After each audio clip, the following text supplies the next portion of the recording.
श्री नीलकंठ महादेव मंदिर कांटल की 19वीं सालगिरह धूमधाम से मनाई गई। पिंडवाड़ा के निकटवर्ती कांटल गांव में श्री नीलकंठ महादेव मंदिर की 19वीं सालगिरह धूमधाम से मनाई गई। मंदिर पुजारी विक्रांत ओझा ने बताया कि यह मंदिर पांडवकालीन है। यहाँ दूर दराज से कई भक्तजन दर्शन करने पहुँचते हैं। वर्ष 2006 से यहाँ भव्य मेला प्रतिवर्ष लगता है।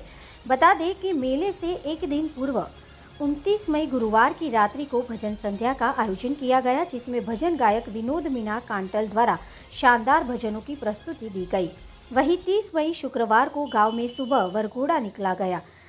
उसके बाद महाप्रसादी का मंदिर धर्मशाला में आयोजन भी किया गया। इस दौरान आने वाले श्रद्धालुओं के लिए मेला कार्यकर्ताओं एवं भामाशाहों द्वारा ठंडे जलजीरा की व्यवस्था की गई।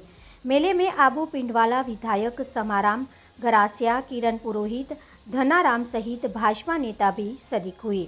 भाजपा नेताओं ने मंच पर बैठकर भोलेनाथ के भजन गाए। इस मौके पर पिंडवाड़ा, झांडोली, अंजारी, बसंतगढ़ सहित आसपास के ग्रामीण श्रद्धालु भी सैकड़ों की संख्या में मेले में पहुंचे। इस दौरान पूनम सिंह, गोपाल सिंह, नरेश पुरोहित, छगनलाल प्रजापत, परबत सिंह भाटी, प्रवीण पुरोहित, भंवर सिंह भाटी, लालाराम प्रजापति, भूराराम देवासी, प्रवीण मीणा, महेंद्र प्रजापत, कमलेश पुरोहित, दिनेश सिंह भाटी समेत मेला कमेटी ने कार्यक्रम को सफल बनाने में सहयोग प्रदान किया। रिपोर्टर हड़मत सिंह, पिंडवाड़ा।